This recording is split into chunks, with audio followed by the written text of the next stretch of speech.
This is Michiana's breaking news and weather station. MNC. On News Talk 95.3, 101.9 FM, and 1340 AM, your MNC Nation stations. Good morning. It is Wednesday, September the 18th, 2024. I'm John Zimney, the MNC News Center, and the news continues now with our top local stories. South Bend police are asking for the public's help in finding a suspect charged in a 2024 homicide. On February 1st, James Stewart III was found dead inside a vehicle near Johnson Street and Fasnacht Avenue. Stewart had been shot multiple times. 3 suspects have been identified: 22-year-old DeMarco Robinson, 19-year-old Jameer Johnson, and 22-year-old Marshawn Johnson. All 3 are charged with murder and conspiracy to commit murder. Robinson and Johnson have been arrested, but Marshawn Johnson is still at large. He's believed to be in the South Bend area and should be considered armed and dangerous. We've posted his picture with this story at 953mnc.com. Alyssa Foster, MNC News. News at 5 o'clock is powered by Burkholder Buildings and Supply. If it could be built in an office, a farm, or anywhere else, Burkholder is the highest quality for any need. Burkholder Buildings and Supply can help. Call today. A 53-year-old Elkhart woman was hurt in a hit-and-run yesterday morning while walking along County Road 24 east of County Road 9. She told police a dark-colored SUV or minivan hit her with its mirror, then drove off. The driver briefly slowed but did not stop. Another driver honked at that vehicle. Police are asking for anybody with information to contact Lieutenant Casey Lehman with the Elkhart County Sheriff's Office. 2 people were hurt in a crash at County Road 36 at East County Line Road near Millersburg. A Zuzu box truck driven by a 23-year-old Goshen man ran a stop sign Monday, then collided with a Dodge Journey driven by a 30-year-old Ligonier man. The truck hit the driver's side of the Dodge before crashing into a power pole, a fence, and a shed. The truck rolled, ejecting the Goshen man, who was pinned beneath and then taken to Memorial Hospital. The Ligonier man suffered chest pain. The Goshen man was cited for ignoring the stop sign. The Ligonier man was cited for driving without a license.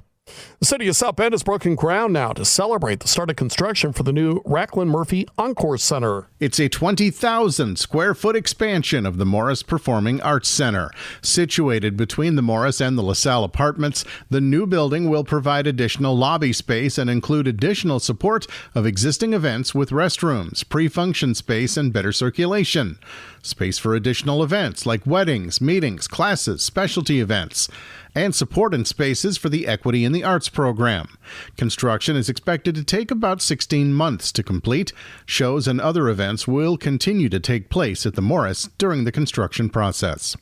Tommy Lee, MNC News. The Indiana Chamber of Commerce has released a report about the state's taxes and shows that Indiana relies heavily on income and sales taxes but keeps business taxes competitive. The Indiana Chamber's report highlights how the state falls behind its competitors when it comes to attracting and retaining businesses. We looked at 14 other states and looked at the East Coast, West Coast, other Midwestern states, the South, and try to figure out, are we competitive? David Ober from the Chamber, in an interview with Indy Politics, says the study also focuses on building strong workforces, which further incentivizes businesses to stay in Indiana. Ryan Hedrick, Network Indiana. Despite the high overall interest in this year's election, Paula Bowman with the League of Women Voters in Michigan says in a presidential election year, many voters head to the polls knowing only how they'll vote for president. So she's urging people to take the time to consider other issues and to familiarize themselves with the down-ballot races. She says the informed voting is critical to making an impact. There are a lot of local votes, school board, township, county, and state and judicial. We hope that you do a little bit of research before you make the check marks on that ballot. And Bowman says the league compiles a nonpartisan voter guide, which people can check out online. You can also check out the races here in Michiana at HoosierVote.com. And the very latest now about a deadly tailgate shooting that took place in Michigan. Detroit police say a second man has died from a shooting at a popular tailgating spot at Eastern Market following the Detroit Lions game this weekend. Police Chief James White said a fight broke out between 2 men late Sunday afternoon in the open-air gathering spot after the Lions lost to Tampa Bay at nearby Ford Field.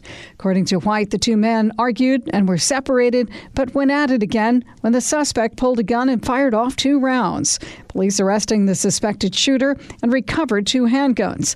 The victims described as Detroit residents, a man in his 40s, another in his 20s. Sue Guzman, Fox News. Two people accused of robbing a woman in Elkhart had their initial hearings this past week. It happened in November 2022 when Cameron Wolf allegedly had marijuana and cocaine in his system and was driving when he entered an intersection in front of another vehicle, causing a collision. Wolf's passenger, Adam Maxon Jones, was taken to the hospital where he was pronounced dead. Wolf was charged with causing death while operating a motor vehicle and possession of marijuana, but according to the Goshen News, the state requested amended charging information to add operating a vehicle with a controlled substance in the blood. Wolf's jury trial is scheduled for January 6th. Alyssa Foster, MNC News. Waco community schools were closed yesterday after a confirmed threat. For their safety, students took part in e-learning. The district's currently investigating the threat, which is one of several recent threats targeting schools in Indiana.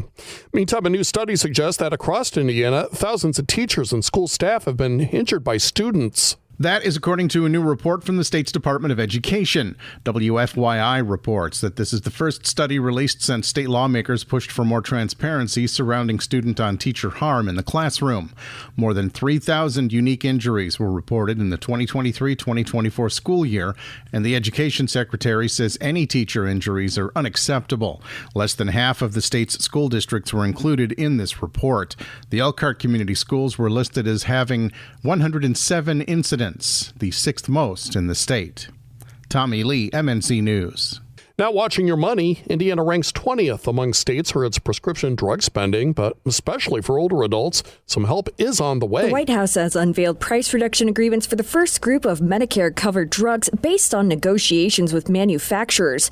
U.S. Department of Health and Human Services Regional Director Michael Carbonargi explains what types of medications are on that list. This is the first 10 drugs, again, the most prescribed, most expensive for things like hypertension, diabetes, cardiovascular disease, but we're going to be expanding that. Medicare will select up to 15 additional drugs covered under Part D for negotiation in 2025. Out-of-pocket drug costs will also be capped at $2,000 for Medicare enrollees, resulting in an average savings of roughly $1,500 for those who qualify. Morgan Hopkins, MNC News. Well, the goal is to turn Indianapolis into a global sports destination. The questions are, who's behind the effort and how do they plan to achieve it? The Indiana Sports Corp's 5-point plan outlines its vision clearly. Gary Dick from Inside Indiana Business says it's a comprehensive strategy looking ahead 25 years and covering every detail. Where sports business, sports technology, women's sports, entrepreneurs, anyone involved in the sports industry, all of those things, 5 pillars. Indy's plan is similar to what they're doing in Cincinnati. Ryan Hedrick, Network Indiana. And a reminder that the Humane Society of Elkhart County is waiving adoption fees for all of its animals